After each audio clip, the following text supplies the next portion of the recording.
సింగరేణి అధికారుల సమస్యలను వెంటనే పరిష్కరించాలని డిమాండ్ చేస్తూ రాష్ట్ర వ్యాప్తంగా అధికారులు చేపట్టిన రిలే నిరాహార దీక్షలు 4వ రోజుకు చేరుకున్నాయి. రామగుండం జీఎం కార్యాలయం ఎదుట జరుగుతున్న రిలే నిరాహార దీక్షలో పాల్గొన్న బీఆర్ఎస్ నాయకులు అధికారులకు సంఘీభావం తెలిపారు. ఈ సందర్భంగా బీఆర్ఎస్ రాష్ట్ర నాయకుడు కౌశిక్ హరి మాట్లాడుతూ కాంగ్రెస్ పాలనలో రైతులు, ఆర్టీసీ కార్మికులు, ప్రభుత్వ ఉద్యోగులు, వ్యాపారులు ఇలా అన్ని వర్గాలు ఇబ్బందులు ఎదుర్కొంటున్నాయని విమర్శించారు.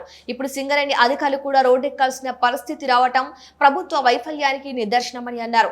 సింగరేణి మనుగడ ప్రశ్నార్థకంగా మారిందని, సంస్థను కాపాడేందుకు బీఆర్ఎస్ టీబీ జీకేఎస్ కార్మిక సంఘం అధికారులు కార్మికులతో కలిసి పోరాటం కొనసాగిస్తున్నాయని చెప్పారు. అధికారుల సమస్యల పరిష్కారం కోసం కేసీఆర్, కేటీఆర్, హరీష్ రావు నాయకత్వంలో అండగా ఉంటామని హామీ ఇచ్చారు. ఈ సింగరేణి సంస్థ అభివృద్ధిలో అధికారుల యొక్క పాత్ర ఎందుకన్నా కీలకంగా ఉన్నది. కానీ వారికి దక్కాల్సిన మర్యాద అనేది దక్కట్లేదు.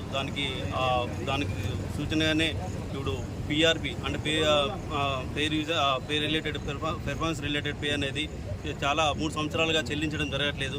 తర్వాత కోల్ ఇండియాలో పే అప్డేషన్ అనేది ఎప్పుడో జరిగింది, కానీ ఇక్కడ ఇంతవరకు పే అప్డేషన్ అనేది జరగలేదు. దీని విషయంగా ప్రభుత్వానికి ఎన్నోసార్లు విన్నపాలు వినియోగించుకున్నప్పుడు కూడా దాని మీద ఎటువంటి స్పందన లేదు. స్పందన కరువైంది. మేము చూసి అలసిపోయి మా సహనం కోల్పోయి చివరికి ఉద్యమం దిశగా అడిగేసాము. ఇప్పటికైనా ప్రభుత్వం కళ్ళు తెరిచి మా యొక్క డిమాండ్లు, న్యాయమైన డిమాండ్లు, ఈ ఏదైతే మేము కోరినామో ఈ చాలా న్యాయమైన డిమాండ్లు మాకు పే రివిజన్లు అంటే వేతనంలో భాగంగా రావాల్సినవి మాత్రమే అడిగాము. వేరే ప్రయోజనాలు ఏం అడగలేదు. అవన్నీ కూడా త్వరగా చెల్లించాలని కోరుకుంటున్నాము. కాంగ్రెస్ ప్రభుత్వంలో అన్ని కొత్త వింత సంఘటనలు జరుగుతూ ఉన్నాయి. దాంట్లో భాగంగా ఇవాళ అనేక రంగాలు సమస్యలను ఎదుర్కొంటున్నాయి. ఇవాళ వ్యవసాయదారులు కావచ్చు, అంగన్వాడీ టీచర్లు కావచ్చు, మున్సిపల్ కార్మికులు కావచ్చు, ప్రభుత్వ ఉద్యోగులు కావచ్చు, ఆర్టీసీ కార్మికులు కావచ్చు, అదేవిధంగా మన బిజినెస్దారులు కావచ్చు, అందరికీ ఈ రాష్ట్రంలో కాంగ్రెస్ ప్రభుత్వం వచ్చినాక అనేక సమస్యలు అయినాయి. ఇవాళ కొత్తది ఏంటంటే ఇవాళ అధికారులు కూడా సమ్మెబాట పట్టాల్సినటువంటి కొత్త నిర్ణయం జరుగుతూ ఉంది.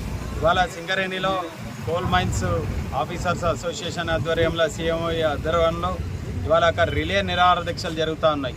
ఇవాళ అధికారులే రోడ్డు మీదకి వచ్చి ధర్నాలు చేసుకునే పరిస్థితి వచ్చిందంటే రాష్ట్ర ప్రభుత్వం ఎంత దిగజారిందో మనకు కనబడతా ఉంది. వీళ్ళకి ఏదైతే సింగరేణి అధికారులకు రావాల్సినటువంటి పిఆర్పి పర్ఫార్మెన్స్ రిలేటెడ్ పే ఏదైతే ఉన్నదో గత 3 ఏళ్ళుగా పెండింగ్ ఉన్నది. దాదాపు ఒక 5-6 లక్షలు ప్రతి వ్యక్తికి ప్రతి సంవత్సరం ఆ పే వస్తూ ఉంటుంది. ఏదైతే సింగరేణి కార్మికుల లాభాల బోనస్లు ఏ విధంగా వస్తాయో వీళ్ళకి కూడా ఆ పద్ధతిన వస్తాయి. అవి గత ప్రభుత్వ హయాంలో 10 ఏళ్ళకెళ్ళి వచ్చినాయి. ఈ 3 ఏళ్ళకెళ్ళే అవి బంద్ అయినాయి. రెండవది వాళ్ళకి ఏదైతే పే అప్గ్రేడేషన్ చేయాల్సింది ఉండనో అది దాంట్లో కొంచెం డిఫరెన్సెస్ ఉంటే కోర్టు ద్వారా అందరికి వచ్చినాయి, కోల్ ఇండియాలో అందరికి వచ్చినాయి, వీళ్ళకి రావాల్సి ఉన్నాయి. అది ఇప్పటి వరకు వాళ్ళకి మన సింగరేణిలో అమలు అవుతలేవు. అదేవిధంగా వాళ్ళకి ప్రమోషన్కి సంబంధించి కావచ్చు, మిగతా అలవెన్స్ల సంగతిగా అనేక సమస్యలు ఉన్నాయి వాళ్ళకి. ఇవన్నిటి పరిష్కారం ఇవాళ ప్రభుత్వము వైఫల్యం చెంది అధికారులను రోడ్డు మీద వచ్చి ధర్నాలు చేసుకునే పరిస్థితి వచ్చింది. చాలా సిగ్గుచేట అని చెప్పేసి ఏదైతే ఇవాళ బీఆర్ఎస్ పార్టీ ఆధ్వర్యంలో సింగరేణి బచావో కాంగ్రెస్ హటావో అనే నినాదం మీద ఇవాళ సింగరేణిని కాపాడుకోవాల్సిన అవసరం మనకు ఉన్నది.